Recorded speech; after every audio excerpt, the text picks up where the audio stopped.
তাদেরকে আমরা আবার শিক্ষা ভাতা দিয়ে স্কুলে যাতে তারা পড়াশোনা করতে পারে সে ব্যাপারে আমরা উদ্যোগ গ্রহণ করব। এছাড়াও ছোট ছোট ব্যবসা যারা হাত পা চলে গিয়েছে, যথেষ্ট কর্মক্ষম নয়, তারা যাতে কিছু খেয়ে দেয়ে তাদের জীবন কিছুটা সুখময় হয় কিংবা তারা যাতে বেঁচে পড়তে থাকতে পারে স্বাচ্ছন্দ্যের সাথে, সেজন্য তাদের জন্য ছোট ছোট ব্যবসা প্রতিষ্ঠান খোলা যায় কিনা এ ব্যাপারে তাদের সাথে আমরা বৈঠক করছি এবং তাদেরকে পুনর্বাসনের জন্য আমরা উপযুক্ত পদক্ষেপ আমরা গ্রহণ করব।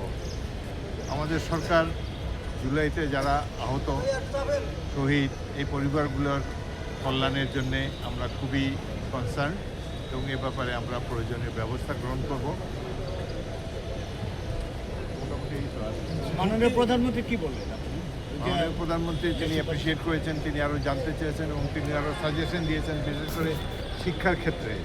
তার বাবা মারা গেছে, সেজন্য ছেলেরা যাতে একেবারে স্কুল ড্রপ আউট হয়ে অশিক্ষিত না হয় তার শিক্ষার ব্যাপারে গুরুত্ব নিয়েছেন। আর তার পুনর্বাসন যেটা, কী ধরনের, যার ধরনের হাত নাই পা নাই কিন্তু মোটামুটি কর্মক্ষম আছে, কী ধরনের প্রজেক্ট দিলে আমরা বিআরডিবি বা অন্যান্য সংস্থার মাধ্যমে যাতে তারা মোটামুটি সচ্ছলভাবে স্বচ্ছন্দের সাথে সরকার সংসদ পরিচালনা করতে পারে, সেজন্য তিনি সাজেশন দিয়েছেন। তারা যাতে তাদের পুনর্বাসনের ব্যাপারে তিনি উদ্বিগ্ন এবং সে ব্যাপারে আমাদের যেসব স্কিম রয়েছে সেগুলোর ব্যাপারে আমরা তাদেরকে প্রধানমন্ত্রীকে ব্রিফ করেছি।